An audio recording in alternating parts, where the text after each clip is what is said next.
o le fale aonga o le lumanai. I le nei asa tofi, asa se fulu o aperila, lua afe, lua sulima. O le tātou malo, o le vaenga lona lua, o le whātana noanga, ma le sunga i le whawhiangainga, malo lo, manu malo.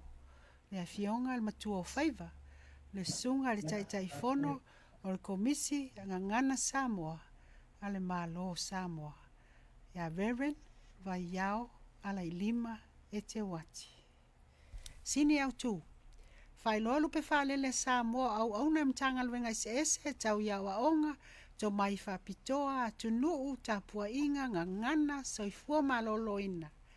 Poto sala lau soifuanga lau tele, manisi i to tonu au teroa, ai ale ke lope o e sa ili malo ai Samoa. Whamatala tātou tala tātou nafa, so o tanga soifuanga lau tele, e a vea ma awala e wha ola ola, ma ia mautua i pealu tātou wha asino manga, a wā whanau matupulanga whai mai. Whamanino awala le lei, e mawhai ai o na wha tupula ia, le fia ia wao, sue, ma fina finau, i so se whaiva o vala au ina ai. A maise o le nofo sila fia le tāpua inga ma malu a Samoa, o ia au nanga ese. Ia te au le avatele, o te whatalofa mwhailo le tātou malo. Le susunga le whaife au to e ina malolo manu malo. O le afionga le matua o whaiva. Tai fono le komisi ngangana Samoa. Ale malo tuto tasi o Samoa. Susu mai, afio mai, ili tātou pokalame le nea fiafi.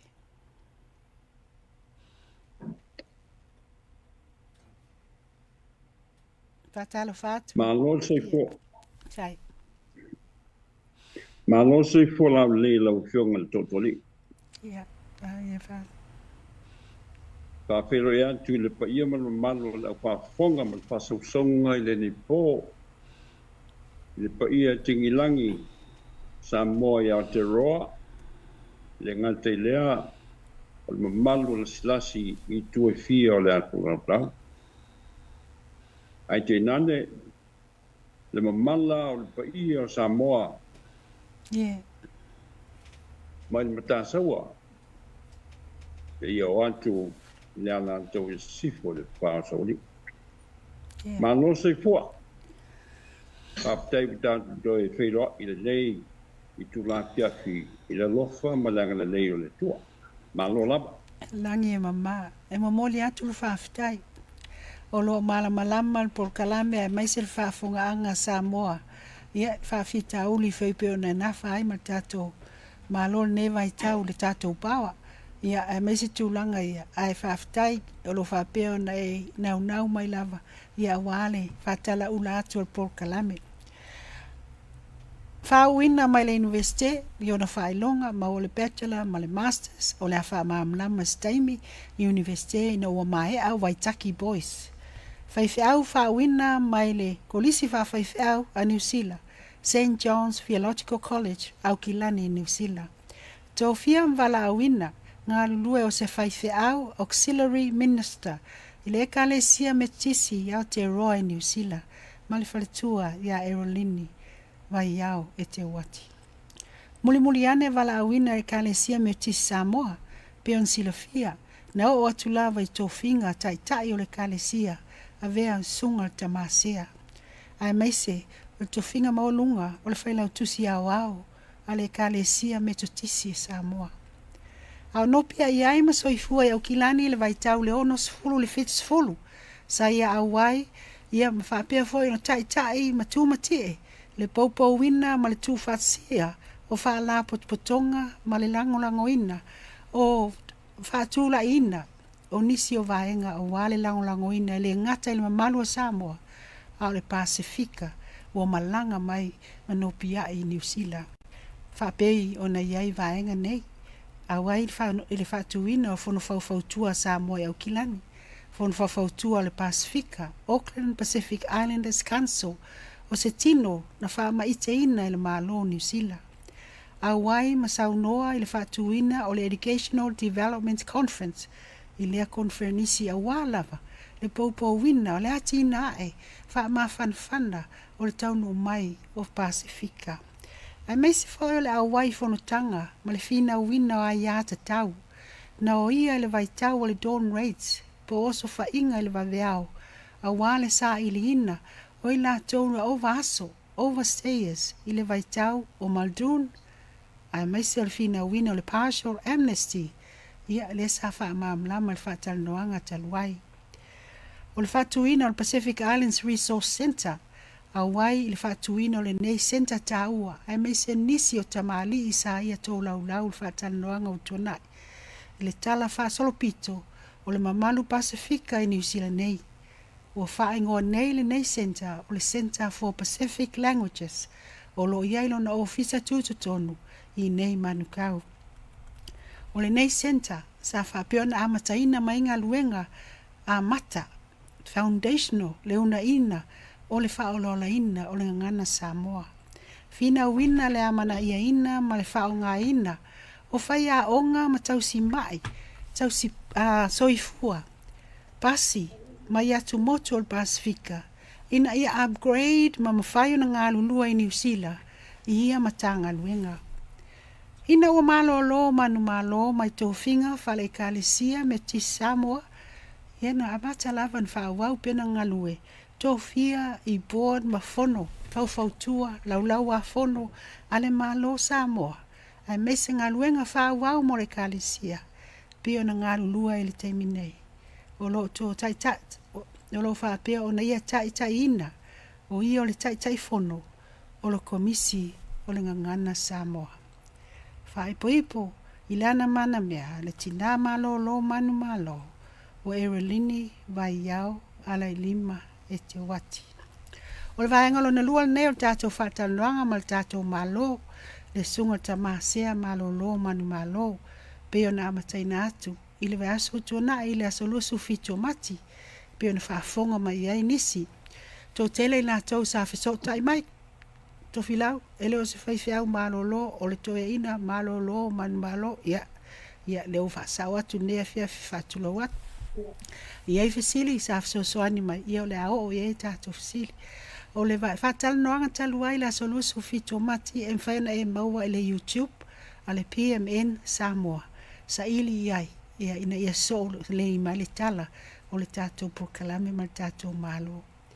E fie whailo sa whapea na fsota i mai nisi o sui o le malo New Zealand o lo ngā lulua le tū whasa tasia o se documentary o se tala whapitoa o le vaitau lea iai le whatala noanga mua. Ma ua whetau i tonu foi, ma le whaatala noa ina o le tātou malo, i le nei vai tau, i le tātou wala leo, a tonu e latu e maseata le tātou wala leo, i lea documentary. A o vaenga ia mo lau sila fia Samoa, na mafua mai, i le whaato e senga aloa ia na whaatino ina le fionga i le palemia, Honorable Jacinda Ardern, na whaatino ina i le asofa, le aso mua ea vai tauna au kuso lua afe lua su tasi. Le ena se tasi o vaenga e fesoso ani mai ai i vaenga i o le Dawn Raids ma afianga o tangata Pasifika. Lea ua wha ma ite ai le whatu whaatsi o le tala whaasolopito o le documentary lea o loo whaia i le taimi nei. O se tala fia lea ia wan manu whaapea o le a le loa atu le nei tala whaasolopito. Ale amataina la. Ai foi nisi o vaenga sa whasosoani mai ai. Tātou atunu whaafonga whaaftai mo i la tau na whasota i mai. Na autua mai meisi o whisili ini vaenga na misi. Ia o le amata atu ai. Ia le ta porkalame whaamole ta maa pe atu sai malo finangalo. O le vaenga le na whisili mai. Ina ua mai a Waitaki Boys High School mantua le na skosipi mai. Ia i la tau, ia o whaile Form 7 ma vaenga na i o Waitaki Boys High School i o Maru. O whea la le universite le ana wha au i ai lau skosipi. Malo whaftai mo le sili, whaftai fwoi mo le avanoa i proklame le ne fiafi. Sa mo le avanoa mo le manuia o ngai i le kolisi o Waitaki. Ona whawau le Universite o Otago. E le manuia ia whamoemoe i le Universite. Ua se le whamomoa. Ani. O la pea o la tali i whamaumoa. O le polo ta whatolo le na o ta ua le pokalame o tona i sa pai masiti ai ai. Mo le whaelonga politikari. Ia, ua ngalo, ua ese whamomoa. Yon te abali sa moe na ua umatau sanga tolu. O le ua fo i sa moa. O le mutua mtamulia. O le mutua maa. Whaftai whaso mai. O la kona na sa iai.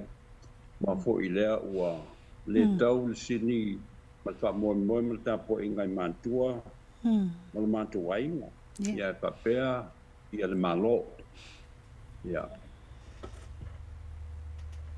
Ai sa moa, ma tautua ma ona le malo sa moa. Ma le wha moe moe. E tawa, on te fo i sa i so pulu. Mani. Io lea na. Na o lo whae unga le tausanga ta siva o noipa. Mo uma le whenga pālota. Ia. Le amatanga o ta sifuru. Ona o te fo i antu lea i Universite o Pilani. Ia, batuli loa i loa se whae longa. Ani. Ia, o manue ina le whae longa. Ia, so o te omre kolisi wafi te au. Ani. Ia, mai ale nā tau mwhainga. Ia, na doi tau mwhai atu hole sisi tūlanga o mea lava tau whae longa. Sa o ngā nipolu i whamoe moe. Ia mata o political science, mata politiki, o le talfasol pito, ia mata economics. Ia, o mata o pulana lesa tau whai ai. Ia, ona whai ngā ruenga lea, whai ngā ruenga whai au o le auxiliary minister. O le ngā ruenga lea o le auxiliary minister, o se ngā ruenga tusa o whai au ia ua tānosanga le kalesia whamatu mai. Ia ua nei, sai se tia a lātu au nanga. E piso sani, e tāo tau tua, i e mana mia, i e piso sani. Mani. O le au mō solo. Ia, e o kalapu, e o i whanipia, e o no whanga, e le tauno i whai au. Walanga leo man kola. Ia, ai wai lava penga ruenga. E milo fantasi mai lantou ia. Ia, e whalo ni tele. E pe so swani. Ia, e whamalo si au. Ia, a meta au lava. A wane ngalo o ia o le whaifi au. Ia o le ngā ruenga na sāpai. Ke le po ina whaawau i le so i Okalamia na ma i te malo. Ani. Ia o ngā ruenga lai e sa whai ma ua male. Male tina le ainga. E wa umala e le umai le. Pese me fia la mai te mi wawo i loa e toi fo i Samoa. O le tawana whai se pepa Universite. Mani. Ia sa wa aonga fo i lalo i pe Massey University sa o ngai na wala o fa maoli wala o linguisi ya Professor Hugh Gaffaro ma apirana mahuika ya manto si i Hamilton ya sa ave na le diploma of education ma le certificate of teaching ya le stamba o fa ya o ngalo i Anila ya ma sia multidiploma me sport and recreation and management ya Toyota ave ya pepa ingilisi ku fanga lava ko i Samoa ia alai sa nga mali a tapa mo la me fai alai lo fai ya ole pamo mona ma ole tulanga sai ia fa ave ese ma sia sile na ia Besial masih hasilnya ya ini betul i lalo le te apolo lamtang. I mo whanau. Whawhetai la wale whasoa mai. O le mata ngō fie, o le tamau a inga le wai whasoa mai. O se tasi lea o whawhita uli mawalunga lava i te tonu o University New Zealand nei. O no le tau mawhainga fo i lea e mati whanau Pasifika. Ina ia mawhai o na to e maua le nganga o le whinau. Ai le whapewhai o loa, ia na alu e ala ia. Ia, to e sau lea whawhitai tele lava mo le whaso mai. Ia, wai le tau whalau e si le Samoa i le soifuanga ina ua mai alna. Le whaonga ina o le whinau lau to e sau loa whai ua matua se laupa sene malo whawhitai. O lea o mai wa e sau noa le ngā lue whawhai au auxiliary minister. Sa el fasilin tu mai, ia lea wa e whamtala mai. Ia vaenga ia o wale le tātou whaafonga anga o Samoa. Ma lola whawhitai. Ale mau atu. O le taimina ua mawani au pepa no fo mau, pe o le nei ae te sko sipi whaasolo atua a umara ia au Kilani, St. John o Messi. Opa ua maua sau sitisieni le taimina so ani le pili matulanga whapea. Part-time officer na ona whamau ai ina o roa te Fitzful. Ei. O te fo ia. Ia. O le perolo a fo ia ta inga ma le immigration officer New Zealand. Sa ia ni Samoa. Ia. Ma le manamato o le sponsor o le University of Auckland. Ia. A roa te lava ma na whamau ia o. Ta pena pepa mo na whamau. Mani. Ai, o nana sa ia isa whainga luenga ma onga. Whainga luenga ma onga. To alangon. Nai nā mo ti ngā mo le. Whainga luenga, ia malu lao. Mani. Malo whawhitai. Malo whawhitai usila mio Samoa. Ele ngata ilo soifua. Ia usila fia foil pa ire kalesia me Samoa. Ngā luenga sa whapea o na au nai malwhatua. Tau mai loa ili ta suru au tūl nei aso. O le so, le a solo le ta whatanonga. Ili ngana Samoa. Ma le na vatau. A le komisi o ngana Samoa. Pe o na tofia ai. Na usunga le ta masea malo lo manu malo. O le tai fono. Komisi o le ngana Samoa. A le malo tu zo tasi o Samoa. O le ale wha moe po le ei mol komisi. Ai mawhai ona e sau noa o ngā whea o le whausanga po le structure le malo e nofo ai po le University NUS po le mtanga luenga wa onga. Whaftai mon tapsi. Ile whaiunga o Century na se mwai tunei. Sa tāloi le whiunga ni sta onga le wa ben pal mi al mana sa mo te mi le whiunga e me naum ta ia le komiti va to sa te tai le ma wa langi tuna si ale te mai a oka paolo ia ona ole tu pe le whiunga ta mai nga ia te potam sese mo sio ko ia vitia o te tau ona tau napa i le nganta mo la mamulu atu. Mani. Ia. Ona talo i lea le tanga luenga wa onga. Ia le komiti wa amitoa ko no ta ua le telefono. O i lantona ia na pausia le pantuanga. Pata se ma le whionga tama ainga ma le siofu. Matui nantu i le tanga luenga onga mtu nantu i tanga luenga onga i kabineta. Ma pasi ai le tula pono le masino au kuso le lua pesfulfa. Ona usifia il penga malo le teimi o te tai ai le whionga i antu le epa. Ia. Patantiela ma le whionga i awhime. Ua amata o na fia le ngata mo. Ia. Ona pasi ai le o le tula pono lea o le komisi o le ngata mo. i le masino o kuso le lua ta supa o le sini o le nei tulafono mo mua aua ni mate le ngangata Samoa Malia.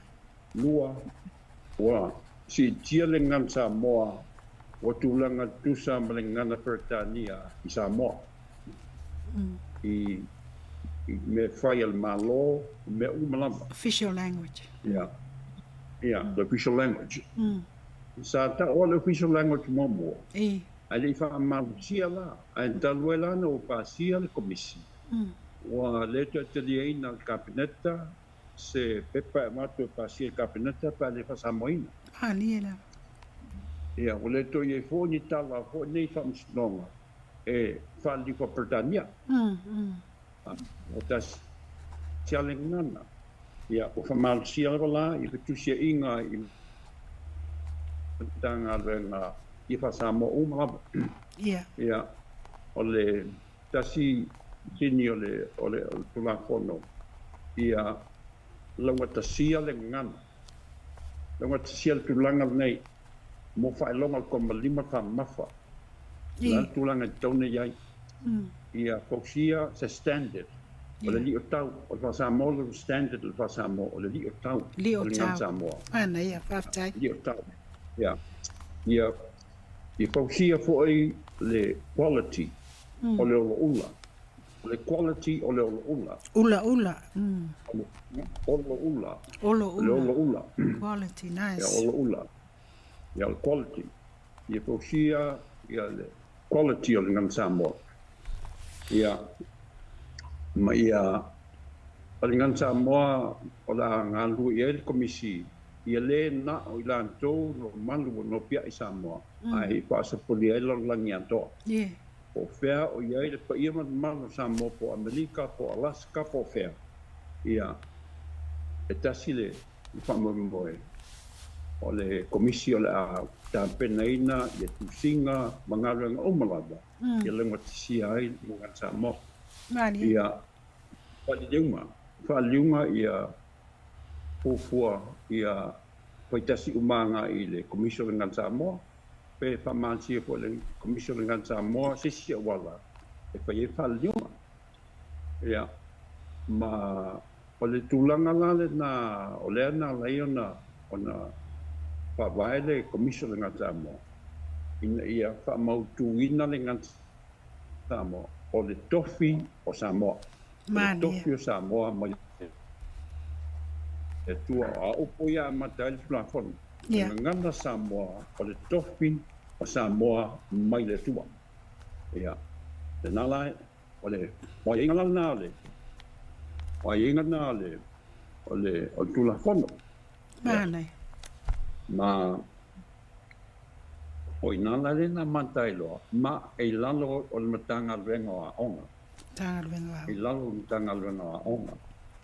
Ina so limo November le lua fasfa le lua itawa fianga le al komisi o ai ia le tula forno ia sui to se fulu al komisi e ia mtanga renga le mtanga renga mal malo ia mtanga renga nei ai o le felo tusi o pamene o le felo tusi mal le stala famstonga o faton silio lo pisa o anga Yeah. o le whaatonu o mta aupu tau le ngan Samoa ma le nganu o le universite. Ia, o suila na matanga renga. Ia, o le whailo tusi o le whona o tina. Malia. O le sui o le whale ula.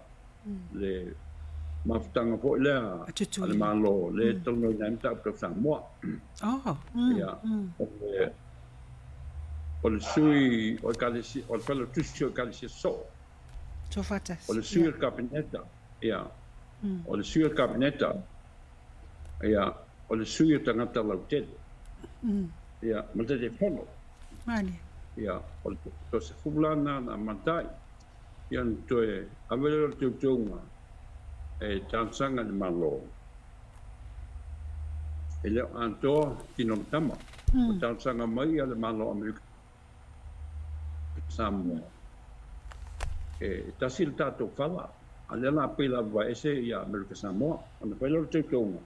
o iai tu iai tonu ia o se sui o America Samoa mo foi le komisi o le ngan Samoa pila iai se sui o le whakasa tala tonga fai a onga ina le ngan Samoa i Aotearoa ma se sui o le sosia fai a onga i Samoa e o ina le ngan Samoa le lau to se fulu tolu ai nei i sui tonu komisi ia o le tulanga na le ui e le komisi temil le su tolu i si mala whainga renga ia se fulu tolu i sui al komisi i si la mala whainga renga e ngā lulue i wato o le mtanga renga o onga ka tupe a tola wa i paketi a mtanga renga o onga ai e sa whainga e le ui i a fuanga mtang sanga ale komisi i le patun sile o onga. Okay. E sa o lava anga i le minsta, o le minsta i kabineta. O le kabineta fai mai e fai unga. Mali. Minsta o onga, ia. Minsta o onga le kabineta, ia. Ma le kabineta fai mai e fai unga. A le fatu penga la o ngā ruenga al komisi. Ki tongi o komisi ma tangata penga ruenga. E fatu pe i lalo, al paketi, al matanga ruenga o onga. Mali. O tulanga launa o le iai temil nei le wa tol to sanga nei se fulu to sanga talwa na fa vai le komisi ia mal fa ro mali era tamau a inga fa so lo sunga toina malo lo manu malo ia o le avatu nei fasili vai nga ta ua ia wa mai o le memon ia e po amala ele malo tangata inisi vaenga ai mesi ua fatu la fono ina le tatonga ngana i vaenga ia o kale le me o le loto ma le anganga i le whanongolongo atu whafonga foi Samoa i le matanga o fie o vaenga au tu o le tu la fono pe na fatu wina ia au kuso ma le fontanga mua le komiti ia Novemba lua afes fufa se fulu tasi tau sanga o ngā lulua le komisi vi ia le li i le tōwhana ae i tai o le atunuu tai o kalesia ia sa whapea o na tūwhasia nei mea sina tā ua o le mea fo e fia whaari atu le matanga o fia se tulo o le whalongolongo atu whafonga atu Samoa whatu la fono ina ma whamauina o le ngangana Samoa o le tofi o Samoa mai le atua oka ele matanga o fie o le nei vaenga ia o vaenga tā ua ia wa tu mai ai ele fasiri o tasi nei o vaenga o leva ona fetu na ma fasiri sili ai le mamalu o Samoa le afaina ba le fie saunoa mai ai o le vaenga le wa saunoa mai i le faatula fonoina ma ua whaonga ina ia whailonga ko maliliu ma whaama mafa. O le whaataita inga, ei se vai tau ua mapuna mai ai le suafa Samoa, ua ai le whaama mafa i lunga o le Samoa. O le vai tau lea ua whaonga ina le ngangana lea, le vaenga le tula fono loa, ua afua iai. Ia, mafau le i le ngangana tonga te tulo ana fatustusa foila ia ole fasili nei o fasili le sau mai Engeland ia e vai ia la tolo fa fonga mai la pokala ia o tonga o lo fa pea o na tato masani le la tonga ngana ia i cultural stops ma vai ngana o le la fa atula fono ina lan tato ngana e fa nga fa ilonga pa kai mo fasili ina o mai ale o right fontanga komisi lam tango yan wali le luape sulima ya ole pata otolo ya matana fu pata oto ya proclame ale komisi e fa vai i lungo le tulafono e umal tulafono ai to no lo male aga i mai le kabineta la aga i mal kabineta i fa mua lava komisi se tusi lo filoi na le ngana Samoa Dictionary. Na le ngan Samoa. Se dictionary. Ia. Ina ia whamaotia ina le tulanga o whaungaina o whailonga o ko maliu ma le whamafa. Ia. O na a mantaloleo na ngā lurue le komisi na o mai ata penpatanga. O me momuan na whai komisi. Ai le iola u whamtalanga i mele. O pauia jau. O le komisi o le ngā luenga wa lunga li universite o au Samoa. Ma le malo. Ma le ofisa onga. Mutanga luenga onga. Ma le universite o au.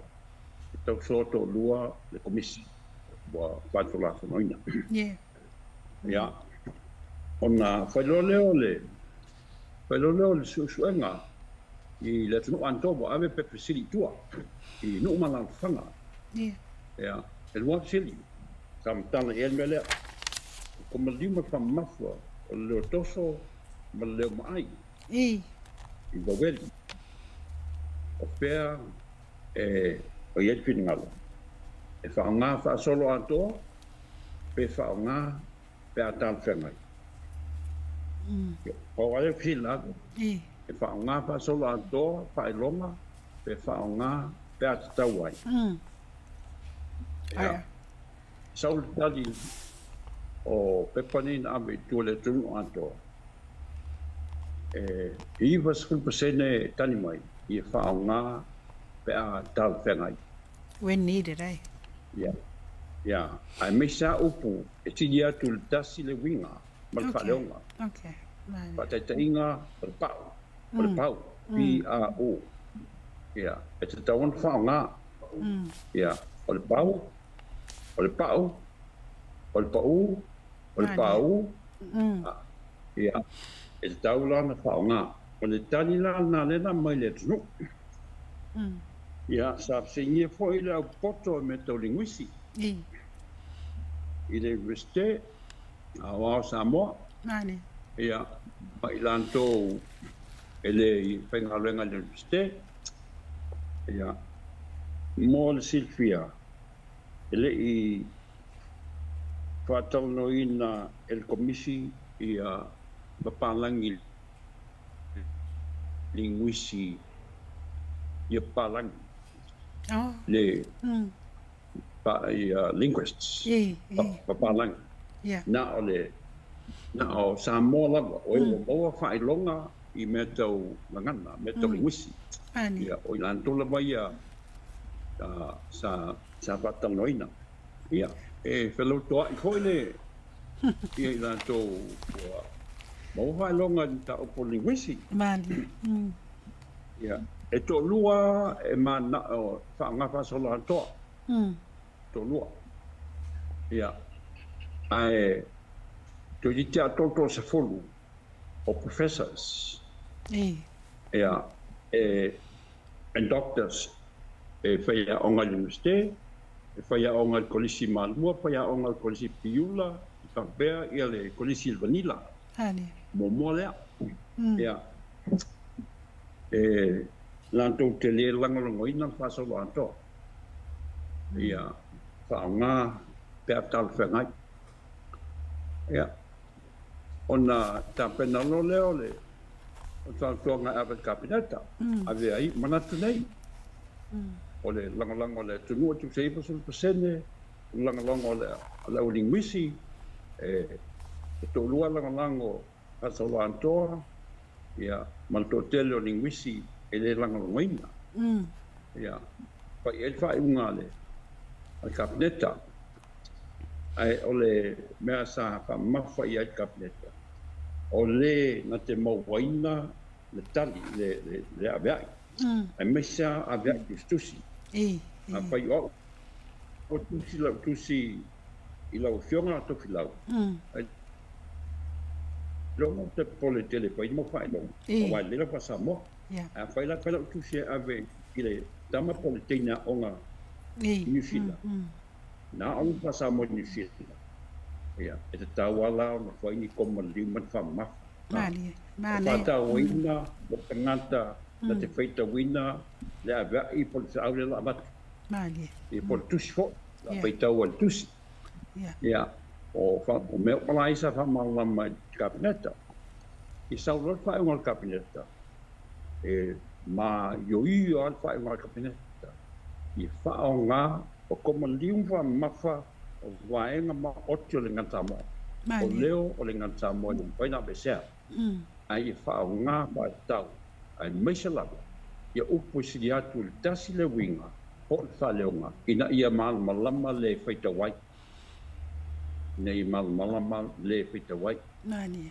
ia o le ta yala na le e ngan voi nel komis le ele o adwa nga tasi tu polisi tu ale al te yalo na ni mai malo ia mal fa toanga to tele o linguist ia mal fitinga lo let's no lo fa no Malo. Fa fitai. Le fa malam la mai no vaenga taua. Ai mai sili pe ona tu watu. Le ala wa e fa matala manino. Ia le ala fua sa fa tino inda. Ia matulanga fa pena tele nga luenga. O lo fia ngai mal komisi. Matanga luenga wa onga. Pale mene. E ala ni kai peneta. Ia matulanga mai. E mimita le loto. Ona volinga o tai o le tunu le tai. Le tai I le tā mea sina le tā mea alofa mai le tua. Le la wa e fofola le fala la I le process lea. Le o tu ina mai le malo, mai o io mai le whaonga ina o whaamamafa ma tūlanga na. Ia tu sa o loto. Whaonga pe atala whia ngai. Ia ma tūlanga manino lava. Matango fia mau te loa wa sa o fo I whaunga. Ai taola I ana vatau mua I Ames mua le komisi. Fai mai. Ia aua nei mate le ngangana Samoa. Lua. Ia si itia le ngangana Samoa. Tolu. Ia laina tutusa le ngangana Samoa. Ma le ngangana Peritania. Quality. Ia integrity. Ia mai whaongaina. O tau lata la le tau komisi ma lau sila lau awhionga tai fono o tau lata la tātou ile achievinga o nei aims o tau tūlai mai se ata mana ia Aftai e whaafitai ile palsa mania aftai ko malo New Zealand manisi pala tonga o lo tau la mua I la o ino le ngan Samoa I New Zealand. Mania. Ia. Ka pe fo'i ia le motu se sa. Ia. I whapera ia isia tunu o pe o Iapani ma Saina ma Amerika ma wai. O lo wa o ina le ngan Samoa. Mania la. E whamalu si awa ia ngā ruenga ia I manto lo ngā lua tu Samoa. E te lele a whianga le ngan Samoa, I le Samoa, te lele a whianga. Ai misia I nen tan pātai, I le iungali tan vau whai whanau. Ei. Ua te lele a Papritania. E le ngata nai na, a o masini ia, telefoni ma masini e fwoi e whawhile moita maiti. Ei. E Papritania ato. Ia o e mana nan o ta miti na. Ia, mane. Ia. Ia. O pe ala la e soifuane la o la e au kilan. O pe ala o la o Londona. Ia, mene iai, o telefone la o ta miti temile. E te whalonga u whenui a whasola anto. Ia. O ai mantua. Mane. Ai mesia ia ngā li'i tu lo talavou. Ia. O le whamoe la le iai o komisi e pe o na whina ngalo ele malo ia matua ngā lulue lawa e nai mantua. Whamole mole.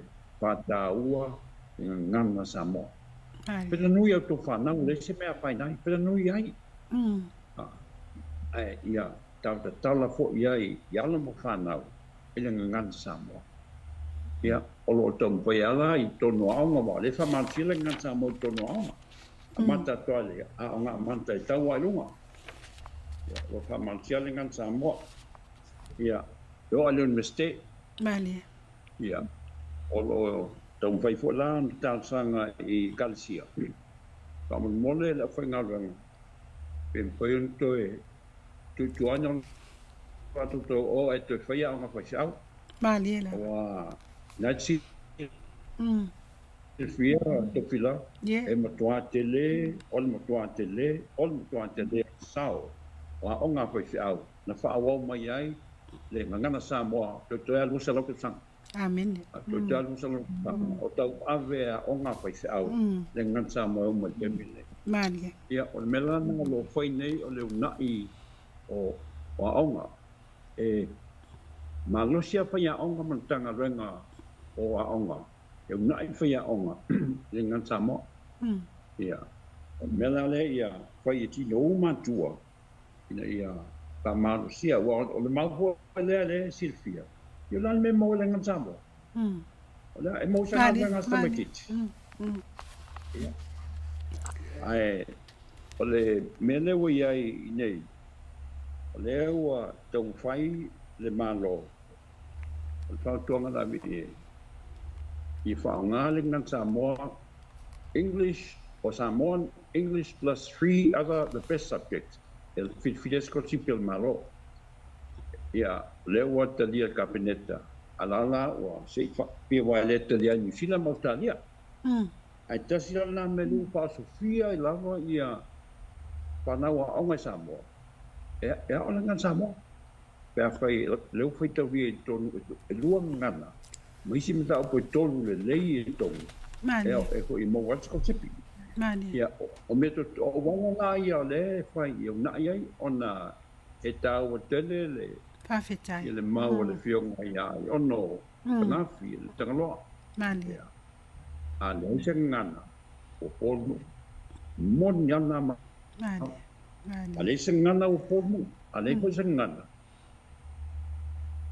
Volu ai o le sianga. tau sa so pitolu Mali.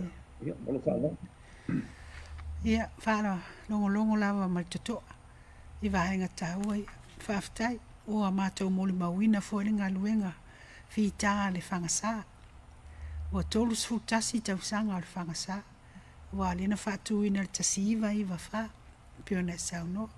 Tolu sfutasi la na awa unanga o le whangasā na avea le ngana sā moa I Wellington. Avea I pāsia ma avea ma ngana whaonga ina I tonu o a onga le wa o ina ai. Ia, o isi foi toa sa moa pe o lau sunga. Sa whapeo na whina wina lea vaenga. O i nei lai New Zealand. Ia, o sa solo whaafi se tulo. Ua o le ola lea o le ngangana. O tō tele I lātou o whaia lātou ngangana. A onga, ele ngata ele whangasā. Ua tele na whautua. O ola ma malosi mai le fotua malama. Ia, ai mai se fo I o le sāsia. Ua iai le sāsia pe on sila fia whalaputonga a onga a mata. Ia iai fo ila a onga a mata transnational. Ia a Aotearoa. Ua tele. Ia ai mai se fo I o vaenga private. Ua tō tele. Ma le Center la lea for Pacific Languages. Lena tau a mataina. Lena whaingoa ina le Resource Center. Lea la ua whaingoa ina o le Center for Pacific Languages. Olo o tō tele la tamali Samoa. Olo o whai a onga ngana Samoa. E ma whai o na ave ina e so se Samoa, e so se tawhal ke lope. E le to tōngia. Ia o vaenga la ia wa e saunoa iai. Ia la e moli mau Samoa. Ia a me se foi. Ia sailinga malo Samoa. Pei ona e saunoa I vai aso tuanai. Ile mafua anga na wha ite mai ai le malo wala au wina lau susunga pa I o lau whainga luenga I nei New Zealand whaatuina Resource Center matulanga whapena malo lau le tauata o le lalo langi fau lea ua tātou whai malanga I nei lea wa sau noa e nisi o vaenga whawhita uri o le a whapena avea ma awala e whainga tai o na ausia ia nga tausili ma vaenga o lo na nau iai le komisi. Ia, peila o vaenga i o wha teknolosi. Ia, o maoli, mo se wha tainga, mautua lato ngangana, iai lato komisi, iai lato specialist. Ia, na halu umali wha o ngaina, o le upu pālangi, tu ele upu maori, upu pālangi, tu ele upu maori, upu fau fo ia wa mai ele lalangi fau, ele soifuanga wha teknolosi. O iai la ni ngā luenga wha pēo o tau ngā lulu e ila visunga i te telefone. Update. O le tu maulinga ngana le ngā ioi, e mate. Mane. E mate. Wale ngana Latina, ngana e Peru, le ngana e Lenia da Moa, e mate. Ia, o le teimil nei la le tusi whātono upu al malo. O le tasi le mea wa e sa e el komiti whapitola mai tolse folo ia tūltaia. O professor le ngana Samoa. I le ngana whaaloalo, ngana whapariporu, le ngana Masani. Mane, i tato professor. Samoa. To tele la tato professor. Tamani. Ia, o tula whale, o tangata na mo tō whaiva na o le ngano. Wale ngana Samoa, o tula whale ma tamali. Mane. Whai whiau. Mane, mai patele ma. Ia. Ia ma i rantou ma universite ma kore sa whiau. Sa whatastasi. Mo stemi o mi lava ma whau le tusi lea o ta ua o le tusi whatonopu. Ia. Tusi wha Whatonopu. Whatonopu. Tusi whatonopu. Whatonopu. Ia, whatonopu. Mana Ia, ia. tusi whatonopu. Ia, whalinko, this is monolingual. Monolingual dictionary. Samo dictionary, ia. O le whatonopu. Ia na, le whalau loa le tausangan tene ia ulai. Mon whalau loa i paunga le tausanga, na tene i tutuila. Mane. Ia, o le fō mo se teimi o le tausanga nei e whalau loa i Aotearoa. I te mutu se teimi a lea ua espu whanga kapneta e whalau loa i New Zealand se teimi o le tausanga nei. Mane, so tai mai tato ngā lue na vaenga taua. O nau se whia le whaksa, o lea sa mātou te whiutanga e mat whaksa, sa nei fo le sunga ia Waitimu, man whale tusi ia sa mātou pēla e le masina tenei. Nā lau fuafua le whalau loa i Aukilani. Ai, sa whaira il kombiti le mos taimi umi, sa aila e me ta o upu no no. Upu no no. Yeah, it's a borrowed words. Yeah, mana. Yeah. Ma upu fō, e whatu upu fō, pe a whairengi upu sa mo, ia. Ai, pera upu le quality.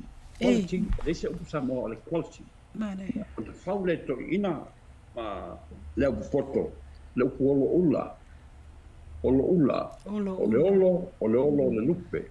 O tawala. E ma tango fie, e ma le ula, o le upu ale, pitili maurunga ta Samoa, o ula le aso. O se me mawa e a. Ia. O le, ona whawele le upu le, o le olo ula, o le quality.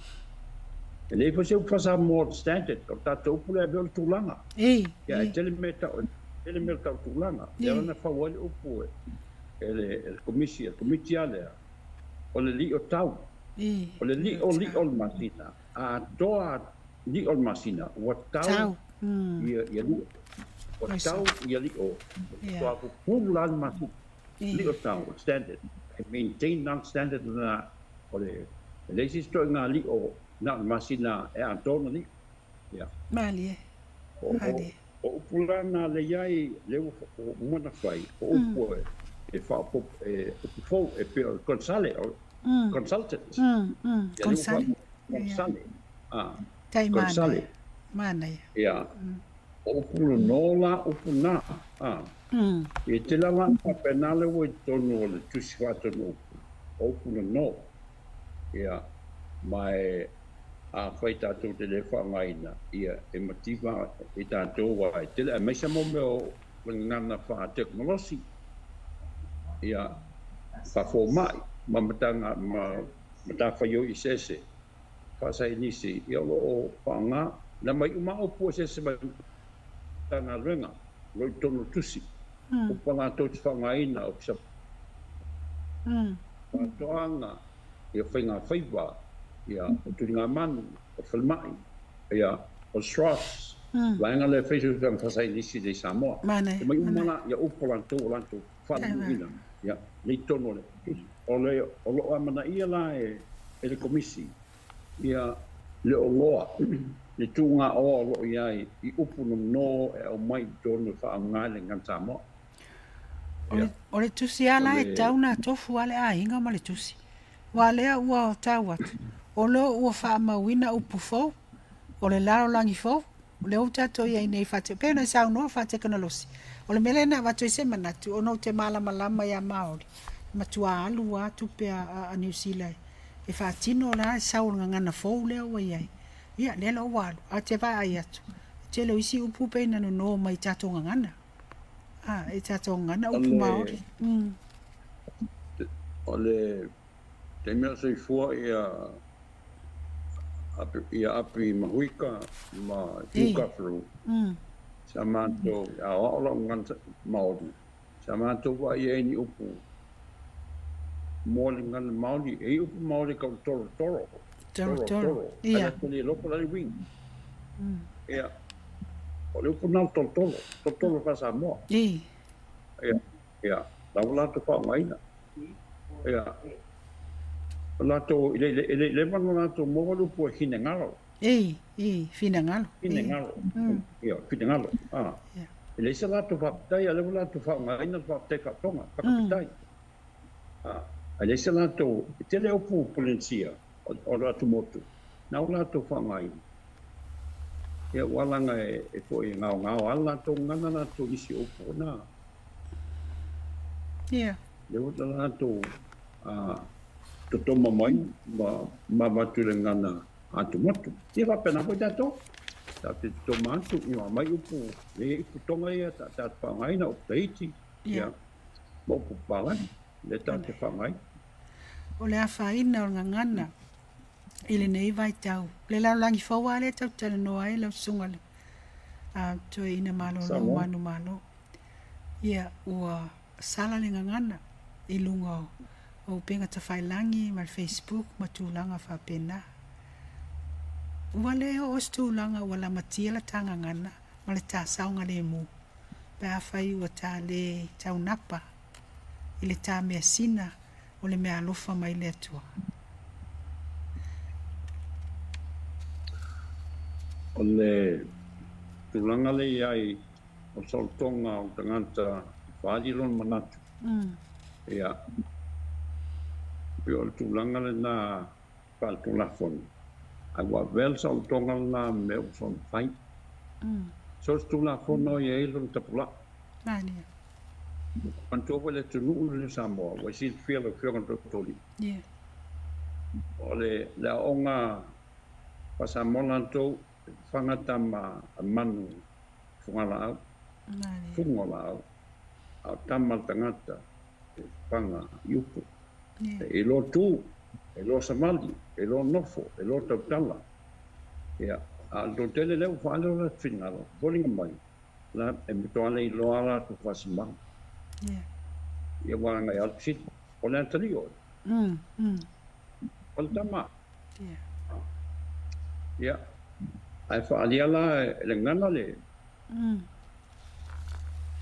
ia o le tama o le anterior ai e tau o tele ngan samo e fa ali e finangalo mo le tuspa ia la mala to le tunga o le na le ngan samo tuspa ia pa te si mai stu singa ai ua folinga mai ua sona fai ale ngan Samoa le poto wha ana po nei le tela tupulanga tela tupulanga le wapea o matua mo o autoina le ai I'm very liberal I am very liberal mania tu na ia lo mo pau a pena ia to lanto o lo ia to no komisi e tu na ia to fa na ia fai ona vanoa o stasi a pa alpingalo al mele lewa a faina ona o so tongo tu at ia ona pelolo o tongo le amana o sunu fale ona fu sunu fa tu efa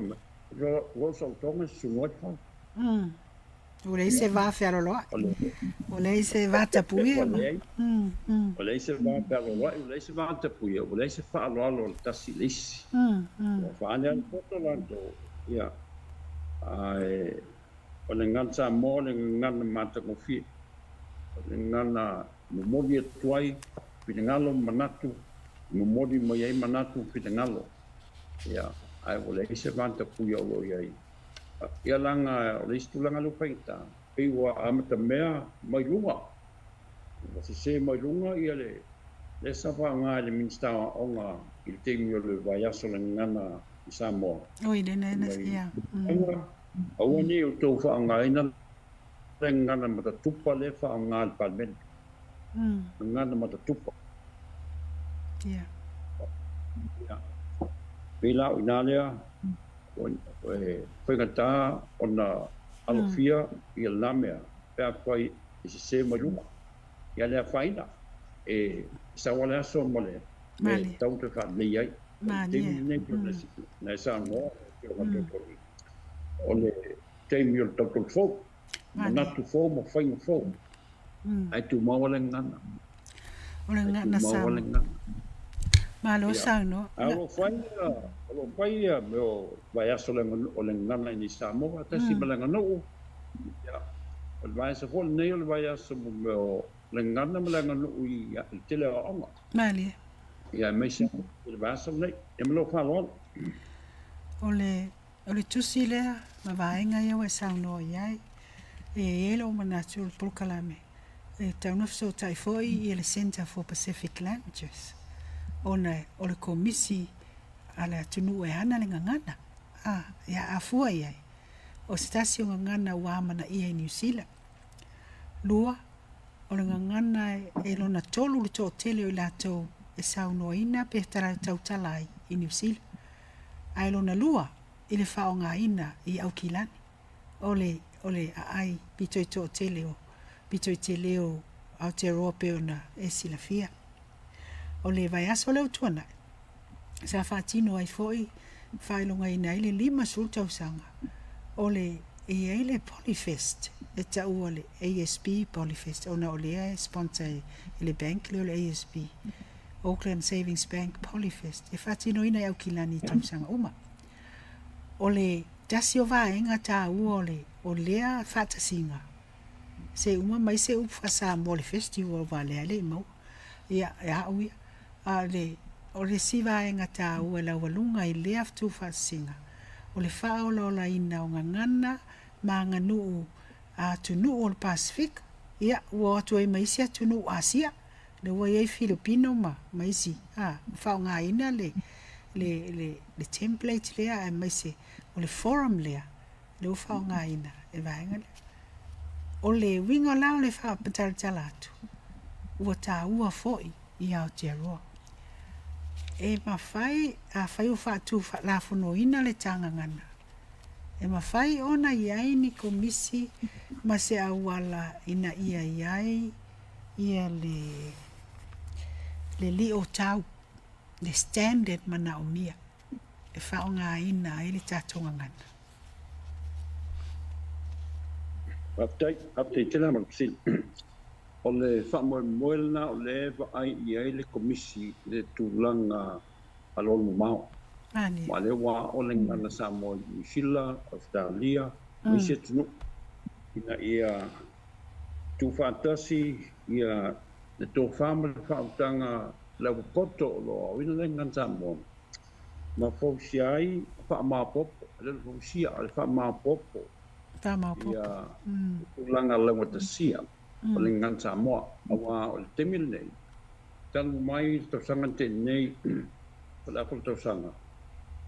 O lo ngā lue ia le komisi, pata o malwaso te nei ia o na waai le komisi I le kalama o aongato ngā lua. Ma konisi. Ia, le pata o ma. Ia, e toi au talu la e masifo. le mo umale lo nga ua a le talunga la nga le rong te fai mas le po e po fuala ina ia o tu sa o tu sanga o mai a le tu skalama ya ona po wa tu ni sila e fonsa e se sila ia po la o la tu ngalo mai nga la tu ngalo man na ya e tu i tonu pe to ese pe fa popo pe fa lautele ya ona na la o mata na venga na o fa le mata sio la o ina le ngana ya o nga venga na le o lo fai ton po te mile ma pe na vola lo yesu i tuila te tonu o komiti le o lo o na lu el kala mo le ngan sa mo ya awa o le mele wo ye nei le mpo fata wina ma lo le pisa onga le mpo le fata wina le pisa onga i tusi le ye le fa longa o le seal le ye fa mo fa longa al komisi mana afta le longa longa ye le seal le fa mo fa longa al komisi to a fa onga le a onga le ma lo ia so tusinga ia o le nga solo mai e tustala vai la tustala ai e mai pasi e komisi ia ai so tonga to ave tustala to vai ai mana to to a e vola tusinga al malo tusinga malo fal diunga al malo fal diwan tangal venga ia mai komisi vai ai a mai ai teu ma bi ai mi e teu ya mai lo man teu yo no tu le fa mo fa longa longa le fa ma sia mal kabineta mana ya tu wai fa mo fa longa tu mi so de pepa mai alo ai kabineta ma pepa ma tu tel panen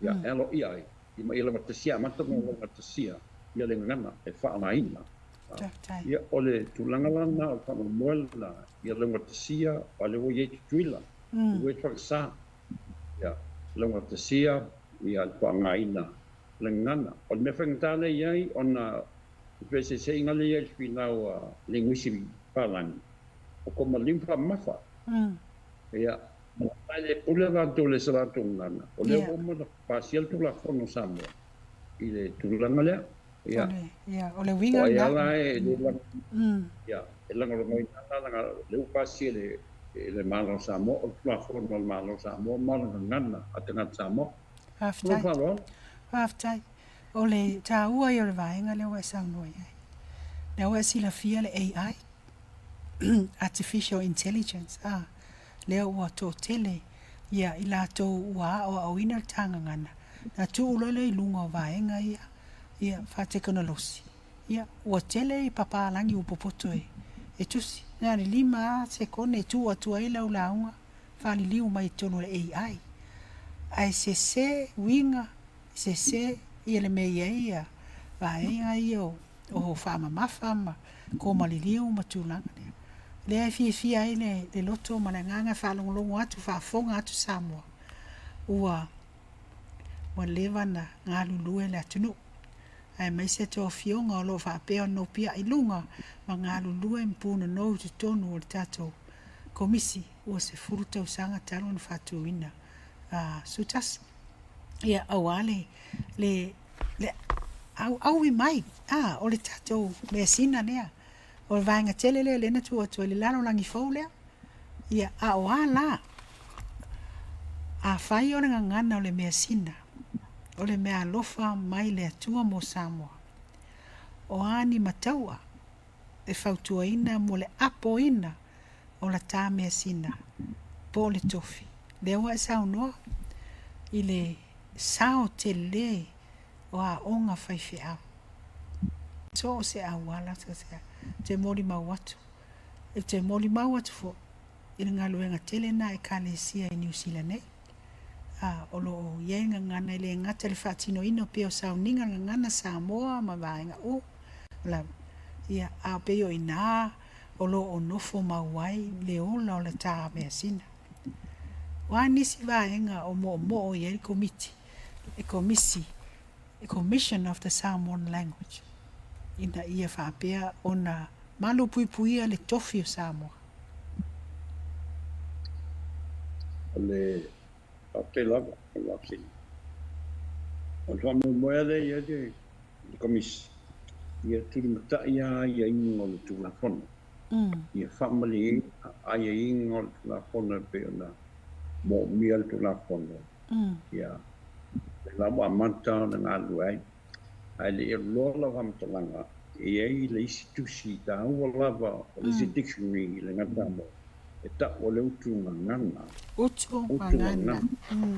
utu ngana usi le utu ngana o le lomi fifi loi lea ngana ngata mo a onga tu na lu mo a onga tu na lu a le tusi le o le whaatonu upu o le tusi na mo tangata matua ia polisi my mistake ai nano ngana ya tau na e lua tusi o ia nei Samoa Mana tu ngana mo a onga tu ia man whaatonu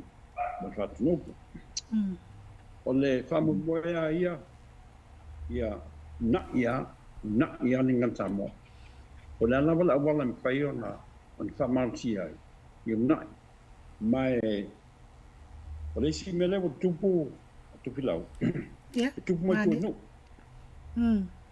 o le wha te lo nu ia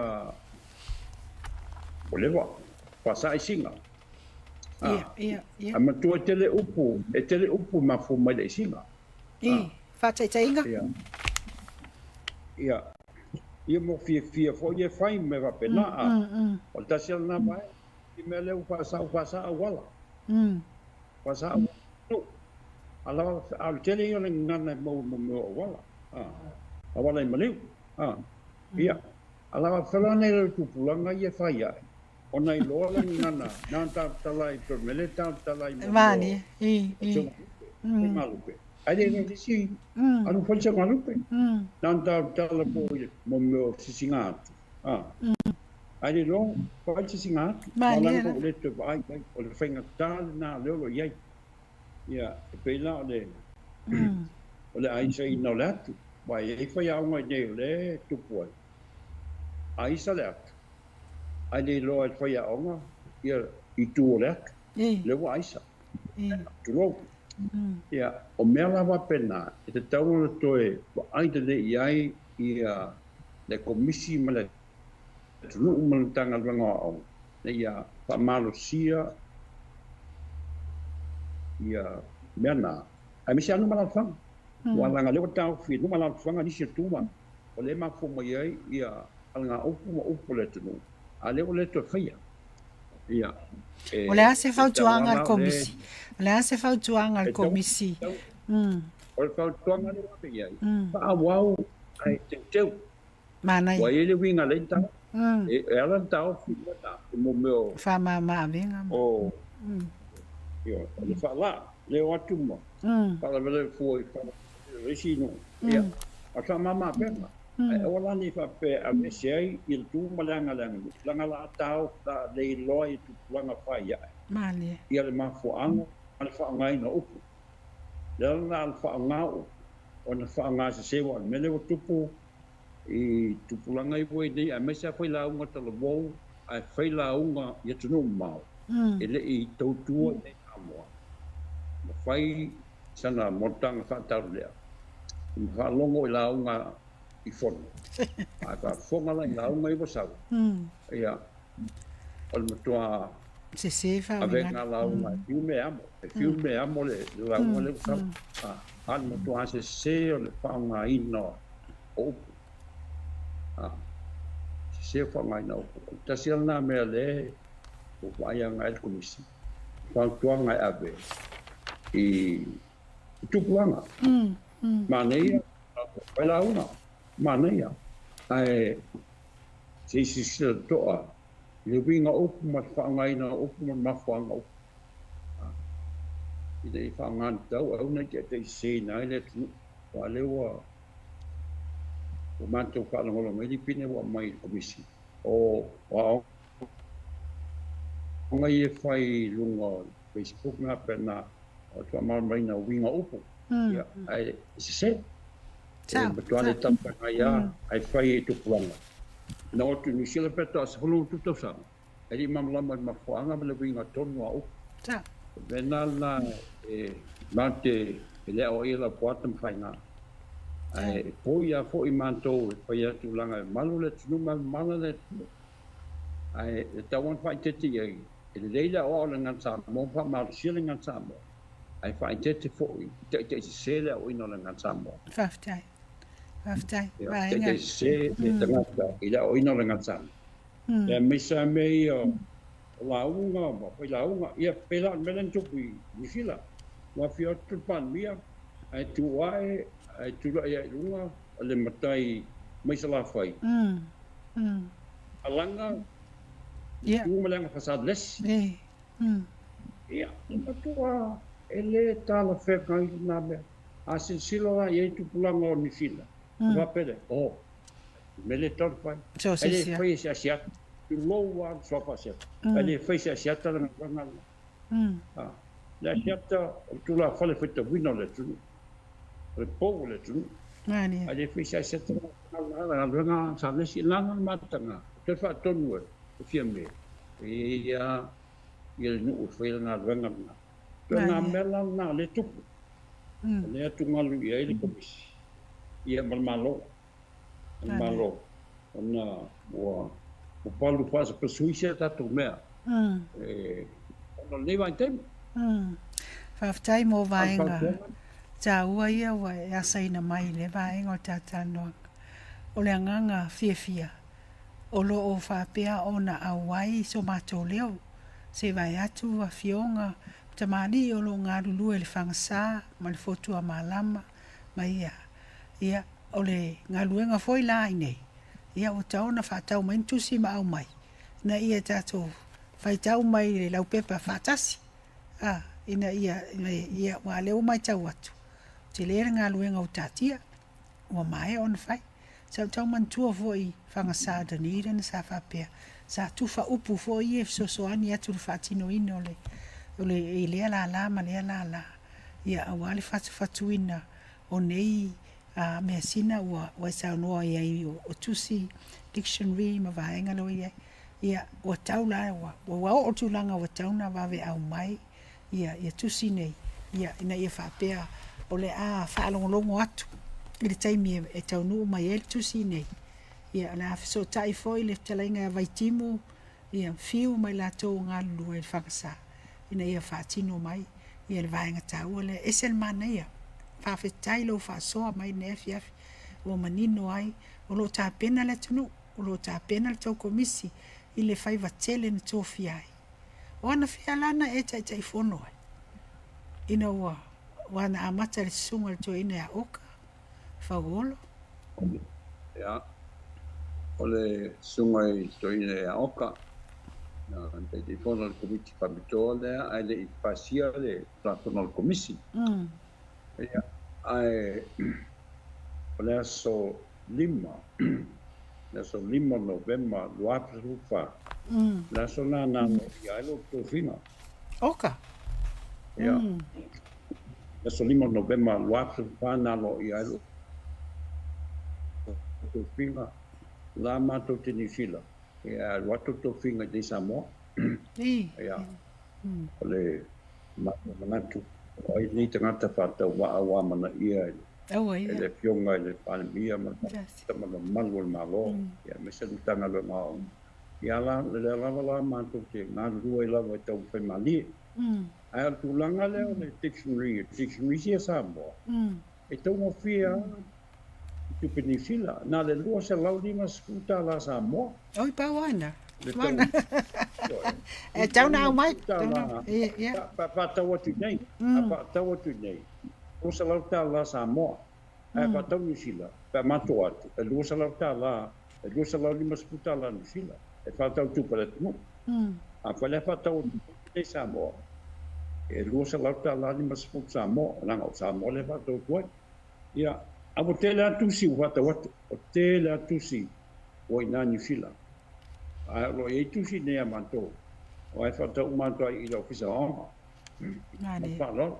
malo faftai ole of tasina of city le na sa po fe ma wai tu ia matulanga fa pena o le fesotai mai ia le ua faafofoga mai i latou fesili mai ia na o tatou sui o le fagasa ia matulaga faapenana o taunuu mai ai tusi ia ama ona saʻi mai o le la ia isi taimi o le a faalauiloa ai le tusi nei i aukilani po so se niusila ia auā foi le faasoina mai o le tatou gagana na ia tatou gagona lue faatasi vai taimi lea sa e tamoemoe ane ai se itulou le afiafi i avoka i fogaʻa a o iai ou tuaʻā galulue ai vaega uma i le lasi ma le matagofie o le soifua faaogāina sa e iloa e ai se aso lu te faaipoipo ai ma le faletua aulelei a Erolini ala i lima e te oati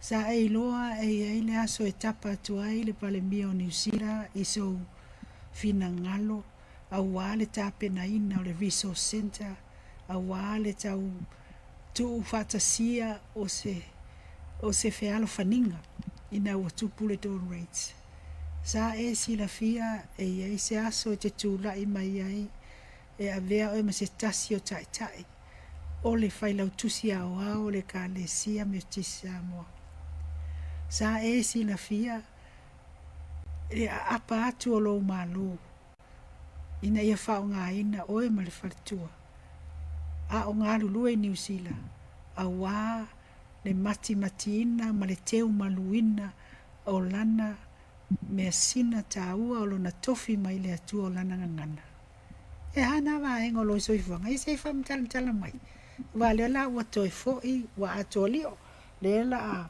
atoalio o le tatalanoaga na amata o ai oe ia lea ua faamatala lea la o tatou e foʻi mai faapea so did you see all that sa tele lava te tele mo le sili faigofie o le tali o le paapasili lautele lea ma le loto ma le vilititaʻi lea ua saunoa e laufioga le totoli e tasi ā lē na silipiana o le atua manie la Pamoa le mea vai asa pai o le aonga tautua ma uauna ea tapena ai le i loe vai ao le a whaonga i na le atua manie paola na tangata sa pai na tapena ia ai pule le atua manie tani lea pule le atua a pau whaonga i na le atua ka tai le atua a pau weisa o ngā mono malo le atua ia vi le atua a tangata i o tangata patawa lo whaola o le ale uiga o lou ingoa lou suafa vai au o lo ngoa le ngoa mai tua e whalaliri o le ao ina o vai Samoa o le wha umi o le ngoa o le vai Samoa e ao e ao le vai Samoa o le great grandmother lo grandmother e fo e tau la sea ia iai la e o e ao mai vai ia o le pinganga na o lo ngoa o le oina vai Samoa fai e fo fai no ita mai ki matangata mai aka ale u fainu ai te o le tama o le lima okay tama lo i vai ao na e se vai le matagofia o lou suafa ia o le ua e auauina le tā tofi faipuipo loa iā Erolini ia seʻi faa e seʻi lau mai lua fanau ia sa faapea ona faamanuiaina ai le atua ina ia avea ma ia ma contents o le tatalanoaga lo matua le ainga tata mata mulia se pai atu nei tau alanga liwa i visili mai ia faamole a faafetai i o le atu oi nei ainga patawa lo lo matua le ai le whanau ne panawa o Erolini tulo o paiao Korea sipu. Yeah. Ia pito ia erolia Puelangi. Yeah. Ia pito ia tema lolomana ia. Pito ia Esepeta Sicilia. Yeah. Pito ia Paoma. Pito ia Berlin Tavapatina. Ia mafanau ana mantau sia mo na iti lo tualna o itala ia ma lapu asalele ia na lapu asalele lagi ina na to ai no fa no e ile aso e utu vai ai sa mo le tapu kalame e se fa mtala o uso mo tu va fine fa mo mole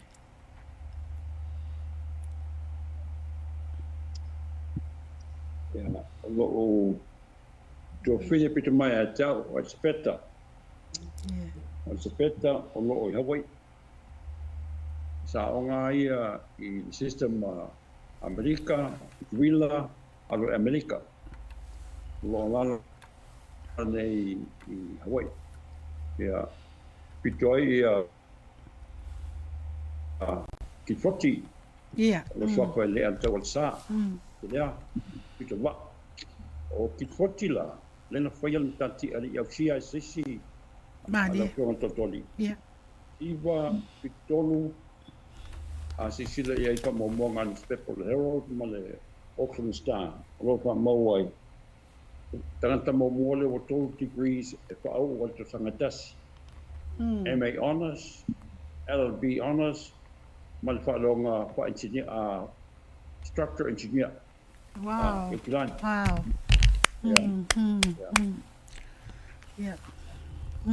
e sa pa lo tusi alo mo to sangatele ia ampasa lo ia so ai malunga lau kusanga sina mali tangata momola na mato ai no whananga mato no momo whaelonga wa mato mai a mato ni tama misa o mato na wal momo sko ya ai momo whaelonga foisanga ya mato the registrar university ya nasa registrar university ya so ai ma Paloma ia fui mauna Paloma ia ua maliu la fui mauna Paloma ia so ai ma Pachela ia e angini tot ba polo ia malitene o maliu wao laititi ia manto umana le asisile ia ngos university ia mo o mafa longa ia ole tu vai Waina ni ai nga tau whai atu ia. Awaia. Ole winga tonu ana o tapo kalami. Whaafitai ta mai lo anganga mala malama whaasoa mai. Ole whale a onga, ole lumanai. E loa ai, masira sila, ma whautau muli. Ia, le whaasau ngā Samoa. I le whale a onga na whaapea o na whaafai mai ai lo soifua. Mai la tau sa whapea o na pōpōwina. Toi tasila o rau mana mea au lele. O le ala se tala o le whale tua ia Erolini. Ala i lima e te uati mwhena e whaasoa mai. O la mana mea sa skolsipi atu o le kalesia Lamosa temil nani suiling o tasiwa sa ang polisi avantu le kalisia o ngai lalo i St. Mary's College i Stafford lalo i Taranaki ia to alea o ngai Epsom Girls ia aloi le ang faonga mai University of Kilani ia ona aswelana fa mo e tano i tangata falako country service ina le palang country service si fa onga i tokoro ya na alwa toile fa onga fe Hillary College. Nā I ni. ma set up bilingual, first bilingual unit. Nā na ia. I Hillary College. Ia, male amata lo mal Pollution Festival. I. I tasiwa fitolu. Palua o ngana amataina. Na St. Stephen's, Ato Petra, mai North Shore, o Mangele, o Rere, o Hillary College, Mangaloisi, o St. Margaret. O Queen Victoria. Queen Victoria. O temina Falconisia, tēne maoni. Ia, o inangalena matai, ia amata mai nā fitolu. O ielto ina o pula te malo Johnson. Johnson, ia. Ma whaianga maoli o sa iai. Ia, leu wha o mwenele Pollution Festival. Ia. O le tūlanga lana, o le tina le ainga. Oka. Ia lea lau atoa lau tala. O le tātala noanga. Ia, o le atou o lau whale aonga. O mātua sa ili malo. O le mawhanawhana. O le whasino manga. Ia male awala sa whapeon toto ina e. E le tau selu atu. Lau sunga. Toe ina sea. Malo lo manu malo. E le tau selu atu i lau fionga le matua o whaiva. E le tau selu atu lau fionga le taitai fono o le komisi. O ngana Samoa. Ale malo tuto tasi o Samoa. E le tau selu atu la luanga luenga malfartua. Pio na iai. Ona iai le manatu. Wa atua li o la o lua sa ili ngā malo. Na amata atu i Aotearoa. I le whātu ina o le Resource Center. Pe ona e whamatala i le tāpura kalame taluai. A lea ua e whātino, ua e sāsā. Ua e lāli lei. Ua e saunoa. I le se sina o le tua e ona. Fo i lale vi inga i le tua. I le o vi inga o le tangata. I le o le anganga na o le prokalame. O le anganga o le prokalame. Ia whai ma whetu pupula. I le sa ili ngā malo i Nivsila. Ai ale ke lope. O lo whapea o ena e. Tala i Samoa. Ma e sa ili malo ai. I le nei vai tau o laulangi fōu. Ia. Ma le whateka na losi. Ia a vea le prokalame. Ale Pacific Media Network Samoa. O le whalea onga o le lumanai. E whafangu pea. E whaaupenga ina pea. Samoa ilana sa ini ngā malo. Lea lai a vea ai lau leo whatau wa. E whai masui o le sunga le whatonu. Le sui o le whatonu sili o le nei le tio. O le Pacific Media Network. O le tio o le malo New Zealand. E mamoli atuai le whaftai. Whaftai i lo au ngofie. O lo fina ngalo malamalama. E langa i le tau selu atu o le skola. Te malamalama le mafua anga mātou te sa ili ai. Anga whenga tātau po inga Samoa. Ia, whamanuia pia le atua. I lau sunga mai wharitua. Ai mese, whanau ua moli mawina. Whapea foi na wala au le atua ma tōwhia i ngā luenga. Ai mese foi. Pa ia le a inga e te wati ala i lima. Lau le ta ua suafa se tulo. Ia o malamalama Samoa. I la tau titi whaitama a tūlanga. Tama o lau pule lea. Whaaftai tele la. Mole tama o a inga whaaso mai. O whaapea o na ula i Samoa o lo whaafonga. O le a alu alu fo i lau langi atua. I ia le li. Waile ngata o lo soifua. Soifua o le whalitua. A o le le tau maho whawhasa mo le background o le tātou komisi. Le tātou komisi. Le lau tā mawai. Te le lau tā o ngā wawhai. Ia awale le wha mawina o le tātofi mai le atua o le tānga ngana Samoa. Ia tuatu ne avanoa. Sau no whai umai ai. Ia wanisi vaenga wau le tāua. Awa ia. Tawa ia e te sua matamuli. Ua manongi le saini ngā malo Samoa o le toa o lo loto. pe a fua ia i le taimi o le ona se fulu vaenga na oka a muia i mātou leo mawhanawhana i lau ngā luenga mata mali i sa moa sa tau ngā lulue lea sa e tō lau lau ina le pokalame taluai lau whalo lafa te lawa le sa loanga whaloalo lau kionga le tōdoli o kionga te whilam a te mo le apanoa pai e na mātou talanoa atu a mātou te whamalulu atu i pāwhongaanga me whasausaunga maua sa moa le lipo se fo ia se upu o sala le ase ngana le tala whengai la whawhonga ia au ni pona le toa pona le toa ngalo whamalulu atu le a lava se ngana lo whawalo lako i ngu le aina e whapike tele mo le apanoa la se vai la se fatto va poi ona tau